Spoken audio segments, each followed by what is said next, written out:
André, você é o único representante do PV legítimo, digamos assim, eleito pelo PV para a Câmara de Vereadores de Salvador, no sentido da pauta verde, né? Em 2020, outras pessoas foram eleitas também pelo PV, mas não incorporavam essa pauta. Aqui na Bahia já tem algum tempo que a gente não tem uma representação na Assembleia Legislativa, uma representação na Câmara dos Deputados de uma pessoa ligada a essa militância que o PV defende, que é a questão da sustentabilidade, da pauta ambiental, que aqui no Brasil é muito personificada na figura de Marina Silva, por exemplo.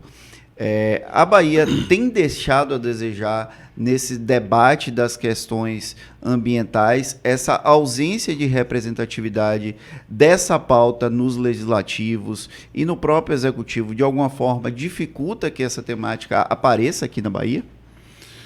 Veja, Fernando, o que eu sempre digo, a gente acabou de falar um pouco sobre isso. A sociedade, se você pegar qualquer pesquisa, né? O cidadão estaria disposto a pagar um pouco mais caro se o produto for sustentável. Todo mundo acha que é importante reduzir o consumo de plástico, é importante reciclagem, é importante... Toda a pauta ambiental, ela é meio que, como a gente fala assim, o segundo time, né? Você tem o primeiro time e tem eu gosto daquele time ali. Aqui na Bahia, geralmente, tinha os times que não é nem Bahia nem Vitória, todo mundo gosta um pouco do... Ipiranga, Galícia, todo mundo tem aquela afinidade, né? No Rio de Janeiro, eu sou botafoguense, né? Então... mais um, são raros, viu? Estão quase em extinção. Tá vendo aí? Tem todo mundo gosta um pouco do Fluminense, né? Vasco e Flamengo, ninguém quer saber se não for flamenguista ou vascaíno, mas Botafogo e Fluminense todo mundo gosta um pouquinho. E a questão ambiental eu vejo um pouco como isso, todo mundo fala muito bem, mas na hora de votar, não esquece. Por vários motivos. Eu acho que tem aí um equívoco do movimento ambientalista de forma geral, tá? Não na Bahia especificamente, mas no mundo inteiro, a forma como se comunica. Se você olhar agora as eleições do Parlamento Europeu, o Partido Verde, os verdes, né? Eles reduziram o número de cadeiras, perderam acho que 30 cadeiras, enquanto a extrema-direita avançou mais. Se você olha no Brasil, de forma geral, não apenas na Bahia, a bancada que pode se dizer que defende a questão ambiental com conhecimento, que estuda, que sabe do que está falando, que não entra em onda, tem, ao longo dos anos, também reduzido. Óbvio que na Bahia, no Brasil especificamente, mas no mundo, se você olhar o mundo, você está vendo um mundo cada vez mais polarizado, né? Ou você está de um lado, ou você está do outro, você está pelo meio, que é como os verdes se posicionam, muitas vezes buscam se posicionar. O centro, ele está muito desgastado. As pessoas não querem mais ouvir no centro. Elas querem, se você comenta algo sobre um lado, que você discorda, ele já te joga do outro lado, e vice-versa. Muito comum, por exemplo, eu que militei, fui secretário, na verdade, aqui durante muitos anos de ACM Neto, né? Meus amigos, amigos não, mas amigos de longa data, que são mais à esquerda, eles me chamavam de direita. Você é direitor, você está na direita.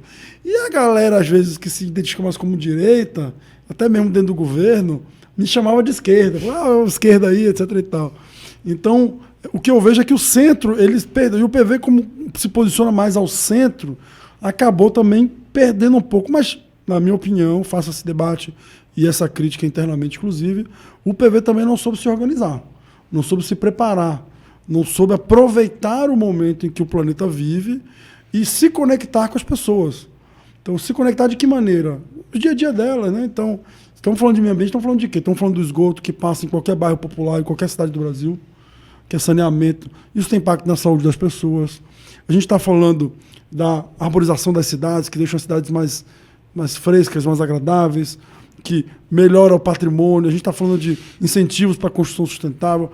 Nós podemos falar de meio ambiente, mas a gente está falando de economia, a gente está falando de saúde, a gente está falando de redução da desigualdade. Então, como se comunicar com as pessoas e não parecer apenas um eco chato reclamando que está tudo errado e que o planeta vai acabar?